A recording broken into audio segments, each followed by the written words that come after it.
Welcome back to Ingwa News.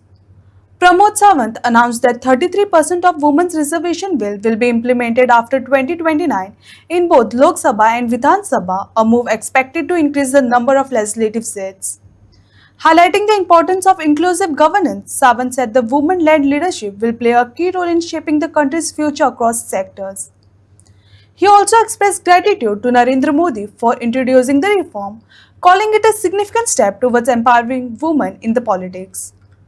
33% woman reservations हे म्हणजे नारी वंदन अधिनियम बिल माननीय प्रधानमंत्री नरेंद्र मोदीजी यांनी 2023 पास केले.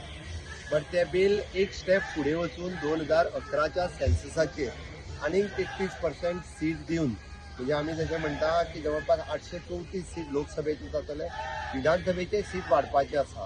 2029च्या उपरांत लोकसभेत आणि विधानसभेत हे सगळे कडेन लागू जातले. त्या खातीर हांव पयल्यान पयलीं माननीय मोदीजीचे अभिनंदन म्हणटा. समानता, न्याय आणि हक्क हो आमकां डॉक्टर बाबासाहेब आंबेडकर हांच्यांनी दिल्लो. पण आयज पर्यंत जो न्याय आणि हक्क आणि समानता ह्यो महिलांक अजुनूय मेळूंक नासले. ते दिवपाचें काम जर कोणी केलें जाल्यार माननीय प्रधानमंत्री नरेंद्र मोदीजी हांच्यांनी केलें आनी ताका 33% आज रिजर्वेशन दिता. 2029च्या लोकसभा आणि विधानसभेने आमकां हें पळोवपाक मेळटलें.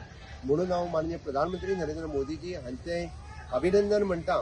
आणि त्याच बरोबर म्हज्या सगळ्या महिला भयणींक हांव खूब खूब तांचें अभिनंदन करता की पयले फावटी हेज्या व्हडल्या संख्येत त्यो लोकसभा आणि विधानसभेत पावतले. महिलांच्या खातीर आमी जें म्हणटा की विविध कार्यक्रम राबोवपाचे आसता, जी बिल्स पास करपाची आहा तितून ती अग्रेसर आसतली. ज्या निमित्तान म्हणजे आमी म्हणटा की it is an woman led governance हे जावपा खातीर तेजो खूब मोठो फायदो जातलो. And woman led governance will lead the country, will lead the state in future in different sectors, political, economical, social sectors. हातूंत आमकां वुमन लीड करता आसतना दिसतली. त्या खातीर सगळ्या म्हज्या महिला भयणींचे खूब खूब अभिनंदन. गोंयान कशें आसतलें ते जेन्ना बिल पास जातलें तेन्ना सगळ्यांच्या लक्षांत येतलें.